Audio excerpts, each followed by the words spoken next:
تو کہا جائے گا اب اسے عالم دین بنانا ہے، اسے عالم دین بنایا جائے۔ جب عالم دین کے لیے مدرسے میں داخل کریں گے تو کم از کم 9 سال اس نے بیٹھ کے کملی والے کے دین کا مطالعہ کرنا ہے، اور 9 سال کے بعد اسے دورہ حدیث کی سند سے نوازا جائے گا۔ اگر پھر بھی کسی کا آگے ذوق ہو تو کہا جاتا ہے اسے ہم نے مفتی بنانا ہے، تو 2 سال مزید لگیں گے، تو یہ مفتی کورس میں جس میں بھی کورس کرنا چاہے، تخصص فی الحدیث ہو، تخصص فی القرآن ہو یا تخصص فی الفقہ ہو، 2 سال مزید لگے گے۔ 11 سال یہ بن گئے، 2 سال حفظ کے لگ گئے، 13 سال 2 سال تجوید کے لگ گئے، 15 سال۔ لیکن یہ احمد رضا ایسا بندہ تھا کہ 13 سال کی عمر میں مکمل دین متین کو حاصل کر کے، اور جس دن آپ کی دستار بندی تھی وراثت کا مسئلہ پیش کیا گیا، اور سیدی اعلیٰ حضرت کے والد گرامی نے کہا ہے کہ اس مسئلے کا جواب آج احمد رضا لکھے گا۔ سیدی اعلیٰ حضرت نے جب مسئلے کا جواب لکھا، والد گرامی نے فتویٰ دیکھ کے کہا کہ آج کے بعد مسند فتویٰ پہ میں نہیں بیٹھوں گا، بلکہ احمد رضا بیٹھ کے لوگوں کو فتوے دیا کرے گا۔ عمر مبارک کتنی ہے؟ 13 سال، اور کتنے مشکل ٹاپک پہ مسئلہ فتویٰ دیا، وراثت کے باب میں، اور وراثت کا باب بڑا مشکل ہوا کرتا ہے۔ مرنے والا کون ہے، اس کی وراثت کتنی ہے، اور جو اس نے اولاد چھوڑی ہے اس کی اولاد کتنی ہے، اس میں بیوائیں کتنی ہیں، اولاد میں پھر بیٹے کتنے ہیں، بیٹیاں کتنی ہیں، بھائی کتنے ہیں، والدہ ہے یا نہیں ہے، اور کل وراثت کا جو مال تقسیم ہوگا اس کی قیمت کتنی ہے۔ مشکل ترین مسئلہ ہے، لیکن 13 سال کی عمر میں احمد رضا نے فتویٰ لکھ کے بتا دیا کہ علم جو میں نے حاصل کیا ہے یہ میں نے بھی حاصل کیا ہے، لیکن اس کے پیچھے کملی والے کی نگاہ بھی ہے، میرے اللہ کا فضل بھی شامل حال ہے۔ اور والد گرامی نے کہا کہ آج کے بعد اس مسند پہ بیٹھ کے جو فتویٰ نویسی کا کام کرے گا وہ احمد رضا کرے گا۔ اور جناب 13 سال کی عمر میں بیٹھ کے آپ نے فتاوی جات لکھنا شروع کر دیے۔ پھر کسی نے گزرتے گزرتے ہوئے کہہ دیا، جیسے ہم ہر ایک کو کہہ دیتے مولوی صاحب، اور وہ بیچارہ ایک بھی دن مدرسے نہ گیا ہو، آفت جی، قاری صاحب، اور ہم کس بنا پہ مولوی صاحب کہتے ہیں کہ داڑھی رکھی ہوئی ہے،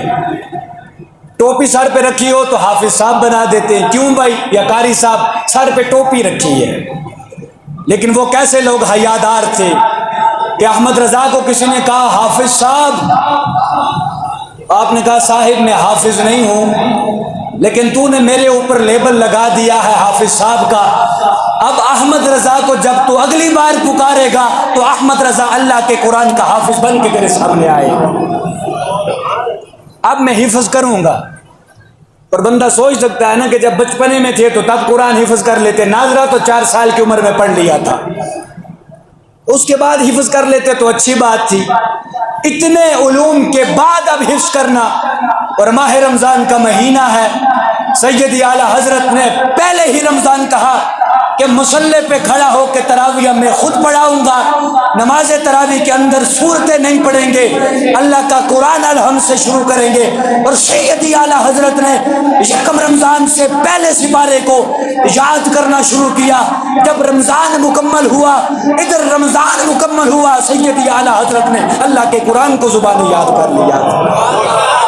عشق و محبت، عشق و محبت، اعلیٰ حضرت 30 دن میں قرآن مکمل کرنے والا بندہ، اب اس میں بھی تحقیق ہے۔ اور بعض روایات میں یہ ہے کہ آپ عشاء کی اذان سے لے کر عشاء کی جماعت تک بیٹھ کے اللہ کا قرآن کھول کے یاد کرتے تھے، اور جب عشاء کی جماعت کھڑی ہو جاتی تھی، جو عشاء کی اذان سے لے کے جماعت تک یاد کیا ہوتا تھا وہ 20 تراویحوں میں کھڑا ہو کے اللہ کا قرآن سنا دیا کرتے تھے۔ اور یہ عشاء کی اذان سے لے کے جماعت تک 1 سپارہ یا 1.25 سپارہ یاد کر لینا، یہ اس میں اپنی طاقت کی بات نہیں ہے، یہ اللہ کا فضل و کرم اس میں شامل حال ہوا کرتا ہے۔ قرآن مکمل کر لیا، علوم مروجہ میں مہارت تامہ حاصل کر لی، ہر سو ڈنکا بجنے لگا. بھائی بریلی کے اندر پیدا ہونے والا بچہ علمی فقاہت میں مہارت رکھنے والا ہے. ہر طرف شہرت کے نغمے بجنے لگے. 19 سال کی عمر میں والد گرامی نے کہا اب آپ کا نکاح کروا دیا جائے اور شادی کے بندھن میں بندھ گئے. 22 سال کی عمر جب پہنچی تو والد گرامی نے کہا احمد رضا اب میرا دل یہ چاہتا ہے کہ تجھے لے کے اللہ کی گھر کی بھی زیارت کروں اور مصطفیٰ کے روزے کے بھی دیدار کے لیے لے کے جاؤں. حج کا سیزن ہے تو ہم حج کرنے جاتے ہیں. سید اعلیٰ حضرت نے کہا ہاں بھائی جائیں گے ابا جی ضرور جائیں گے. جا کے حج ادا کیا, روزہ رسول پہ حاضری دی. اور اس وقت کے سفر آپ کو پتہ ہے کہ وہ بحری سفر ہوا کرتے تھے. اب جو بیچ کی باتیں ہیں کہ جو وہاں مکے میں پیش آئی, مدینے میں پیش آئی, یہ سارے معاملات اپنی جگہ ہیں, لیکن میں مدینے کی بات ضرور کرنا چاہوں گا. مکہ کے اندر بھی آپ کے علم پہ گفتگو کی گئی کہ بھئی ایک شخص ہند سے آیا ہے, فلاں نظریات کا ماہر ہے, فلاں نظریات کا ماننے والا اور اس کا پرچار کرنے والا ہے. اور جب آپ کے ذات پہ سوال کیے گئے آپ نے عذر نہیں پیش کیا کہ میں تو ساری لائبریری ہندوستان چھوڑ کے آیا ہوں, مطالعہ نہیں کر کے آیا, بلکہ کہا جو زبانی آتے ہیں وہ زبانی سن لو. جس اعتراض کا جواب زبانی نہیں سننا چاہتے, احمد رضا کو اللہ نے یہ شان عطا کیا کہ احمد رضا ایک ایک سوال کے جواب میں پوری کتاب لکھ کے تمہیں تمہارے سامنے رکھ سکتا ہے. ایک ایک سوال کے جواب میں پوری کتاب تحریر کر سکتا ہے. اور پھر مکہ کے علماء معترف ہوئے, بیعت حاصل کی, ہاتھ پہ مریدین ہوئے, اور 300 سے زیادہ علماء نے لکھ کے دیا ہے کہ آج کے بعد ہم یہ لکھ کے دیتے ہیں کہ سرزمین ہندوستان کے اگر اندر اس وقت اور کوئی مجدد ہے تو وہ احمد رضا, یہ مجتبیٰ کا احمد رضا جو کملی والے کا انعام ہے, یہ ہندوستان کے اندر اللہ رب ذوالجلال نے اسے مجدد پیدا فرما دیا ہے. اور جب مکہ سے مدینہ آئے عشق اس مزاج پہ تھا اور عشق کا معیار یہ تھا. توجہ طلب بات ہے, وہاں محسن کاکوروی جو بہترین شاعر تھے, نعت گو شاعر تھے اور ادب سے تعلق رکھنے والے, وہ بھی موجود تھے اور اتفاق سے ملاقات ہو گئی. احمد رضا بھی تھے اور محسن کاکوروی بھی تھے. محسن کاکوروی نے کہا احمد رضا